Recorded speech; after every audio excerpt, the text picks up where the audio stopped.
Hello, my name is Faylyn LeDawn Ellis, and this video is going to be my response to the assignment in topic 2.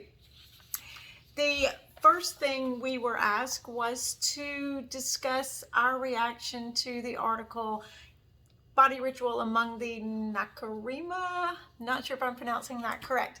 But the first thing I noticed after reading this is that the very title is American spelled backwards. And I don't know if that is technically supposed to have any significance, but to me it did. Because a lot of the rituals that we read about, to me, are backwards from how I see Americans, or definitely backwards from how I live my life. And some of the very things that we take for granted as Americans and the rights that are afforded to us, I feel like in this article were taken away from people. I feel like their rituals were barbaric, and their belief in spiritual healing from sources that are not God goes against the fundamentals of Christianity.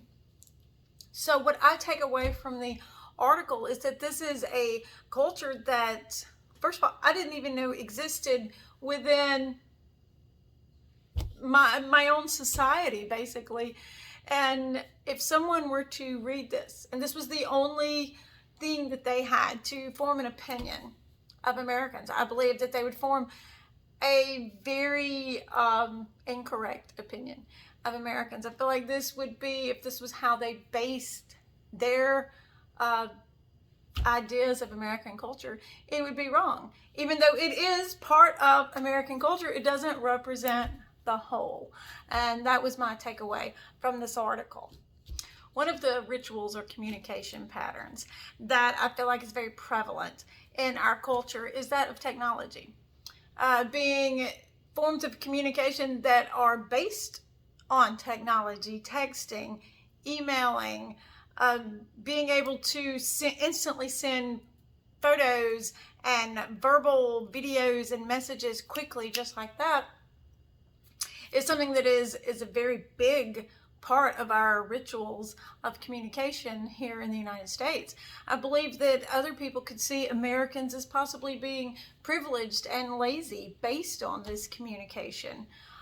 The communication is always instantly at your fingertips. There's no work involved, and it's easily accessible. As a matter of fact, even children who are barely able to read and write are texting and sending messages in this manner.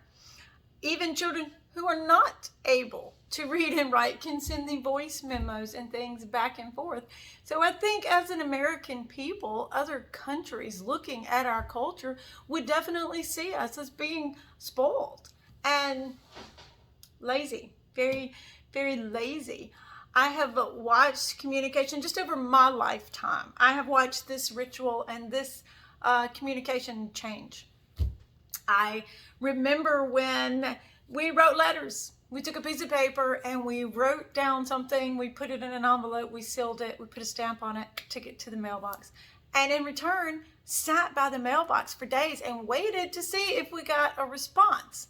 There was nothing lazy about that. You had to work for your communication, and you didn't get instant acknowledgement of that. You didn't get any instant gratification. And I have watched that evolve over time. It evolved to emails, computers. Then I remember when there was the very first bag phone. The bag phone was something portable that you could take with you, and you were very privileged if you had the ability to do this. This was huge. And then I remember when the flip phones and the phones with the extendable antennas come out, which then evolved into phones with colored screens, and then smartphones. And now we have a device for everything. Everything that we do, we no longer have to work at communication. So you might see this as a great benefit, because now we have access to so many other places and people and cultures that we never would have had access to before. However, with this being our go-to form of communication, it also creates problems and difficulties. There is a lot of miscommunication simply based on we've developed slang. We have gotten lazier and lazier. We don't spell things out. We do not communicate effectively. I feel like when you are dealing with other cultures, you increase the miscommunication, because the effective way to communicate is not just based on what you're saying, but it's based on how it's received. In the textbook for this class, Effective Intercultural Communication, A Christian Perspective, in chapter 5, page 75, I would like to quote, it is the context that enables people to interpret the meaning of the message you intend to convey, together with the interpretive system they have developed. So, like I said, it is not just saying the message, it is how it's received. When you're dealing with other cultures and you do not know how they're going to receive something, how can you possibly effectively communicate a word, a phrase, a tone of voice, a body language? Anything can change the way something is received.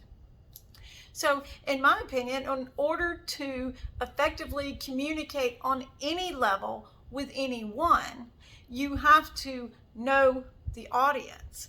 And I feel like with intercultural communications and bridging the gap of miscommunication, it is going to be essential to learn this audience and understand how they receive what you're trying to say. And that's my answer to the assignment.